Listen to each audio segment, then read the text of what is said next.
चंद मुस्लिम वोटों के लिए बेशर्म सिद्धांतहीन कांग्रेस ने हमास का समर्थन किया।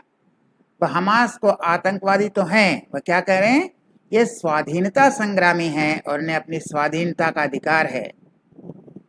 तो अपनी बेवकूफ़ी से अपनी जाल, सॉरी ये जल नहीं है, अपनी जाल में फंस गई कांग्रेस। ये जाल है, स्पेलिंग मिस्टेक है, जाल में फंस गई।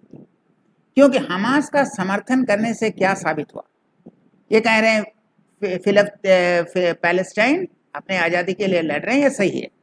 इसका मतलब इन्होंने एक चीज माना कि स्वाधीनता के लिए, आज़ादी के लिए हिंसा जरूरी है, लड़ाई जरूरी है, यानी अहिंसा से आज़ादी नहीं आती।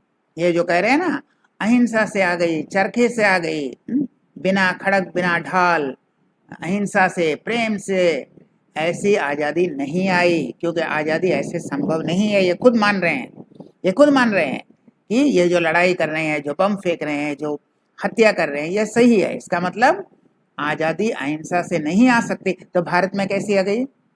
इसका मतलब अहिंसा से आज़ादी संभव नहीं है, आज़ादी के लिए हिंसा करना पड़ता है, यानी आज़ादी कोई चरखे चलाने से नहीं आई।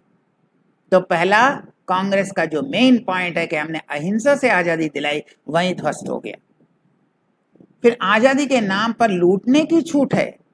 इन्होंने यह भी कह दिया लोग तो लूट रहे हैं, ये आज़ादी के लिए लड़ नहीं रहे हैं, भाई लूट रहे हैं। दुनिया में कहीं सुभाष चंद्र बोस ने किसी को लूटा था? भगत सिंह ने किसी को लूटा था? रानी लक्ष्मीबाई ने किसी को लूटा था? छत्रपति शिवाजी ने किसी को लूटा था? राणा प्रताप ने किसी को लूटा था? ये तो किसी को लूटा नहीं था। अब ये लूटने लगे हैं, लोगों के पहले पैसे लूट लेते हैं, उसके बाद उन्हें मारते हैं। ये पूरे लुटेरे हैं, चोर उचक के लुटेरे के गैंग हैं। तो ये लूटने की भी छूट है, यानी आप जाइए लड़ाई के लिए, पहले उन्हें लूटिए, उसके बाद उन्हें मार डालिए। ये आज़ादी की लड़ाई है। और क्या मान लिया कि निहत्थे सिविलियंस पर आक्रमण भी आर्मी का अधिकार है। ये जो सो कॉल्ड आर्मी है, हमास आर्मी नहीं है, ये आतंकवादी चोर उचक्कों का ग्रुप है। लेकिन आतंकवादी को अपने आप ये आर्मी कहते हैं। तो आप कह रहे हैं कि निहत्थे सिविलियंस पर आक्रमण कर रहे हैं, वो भी सही है, वह भी सही है। अपनी लड़ाई के लिए, अपनी आज़ादी के लिए आप सिविलियंस पर आक्रमण कर सकते हैं। जो निहत्थे हैं, कोई बूढ़े हैं, बच्चे हैं, उनको आप मार दे रहे हैं, वह भी सही है। यही आप कह रहे हैं, यही कांग्रेस का कहना है। इनडायरेक्टली जब कहते हैं कि ये लिबरेशन फाइट को हम सपोर्ट करते हैं, यानी इनडायरेक्टली वो कह रहे हैं कि सिविलियंस पर आक्रमण भी सही है, उन्हें लूटना भी सही है, और उनको मार डालना भी सही है। तो अगर ये सब सही है, सिविलियंस को मार डालना सही है, सिविलियंस को लूटना सही है, आज़ादी के नाम पर हिंसा करना सही है, तो कश्मीर में ज्यादती पर चिल्लाना बंद करो। कश्मीर में आर्मी ये करते हैं, वो आप तो कह रहे हैं अगर कश्मीर में आर्मी या पुलिस ने ज्यादती किया भी, तो कांग्रेस ने खुद कह रही है कि यह जायज है, यह सही है, कांग्रेस ने खुद माना। तो फिर कश्मीर में आर्मी अगर कुछ करती भी है तो उस पर आपको चुप रहना चाहिए।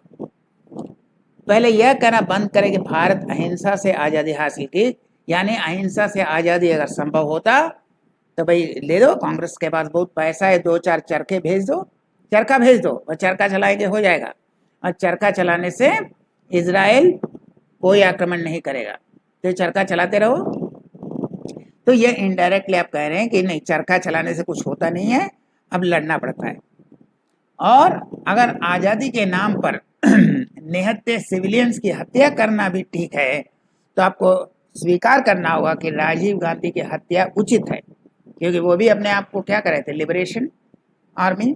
एलटीटी तो अपने आप को लिबरेशन ही कर रहे थे, लिबरेशन टाइगर। तो वह लिबरेशन, वो भी आज़ादी चाहते थे। तो आज़ादी के लिए आप तो कह रहे हैं सब कुछ जायज़ है, तो इसका मतलब आज़ादी के लिए राजीव गांधी की हत्या भी सही है, आपको मानना पड़ेगा। तो ये कांग्रेस, ये बेवकूफ़ कांग्रेस है, ऊपर माला खाली है, ये पूरे बेवकूफ़ की टोली है। वह ऐसे साबित किया कि आप ये खुद ही जाल में फंस गए। अब इनसे पूछिए कि अगर ये क्या आज़ादी अहिंसा से आती है, हिंसा से आती है? लूटना सही है कि गलत है?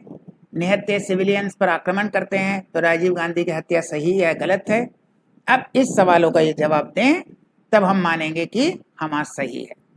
तो ये बेवकूफ़ लोग अपने ही जाल में फंस गए अब इनका वही पुराना राग अलापना, ये मुस्लिम वोट की खातिर करते हैं। ये कोई इनका ना ये प्रिंसिपल है, न कोई सिद्धांत है, न कोई वैचारिक कोई कुछ नहीं है, ऊपर माला खाली है। कहते कैसे मुस्लिम वोट बचाया जाए, बस इसी के लिए वोट पटांग करते हैं डिसीजन। लेकिन उनके बयान से क्या उनका निष्कर्ष निकलता है, यह सोचने का इतना दिमाग होता तो वह कांग्रेस में नहीं होते। जिनका दिमाग होता है थोड़ा सा, वो कांग्रेस से निकल गए। अब जिनका ऊपर माला खाली है वही कांग्रेस में बैठे हैं। तो हम फिर आएंगे ऐसे और वीडियो के साथ, तब तक के लिए नमस्कार।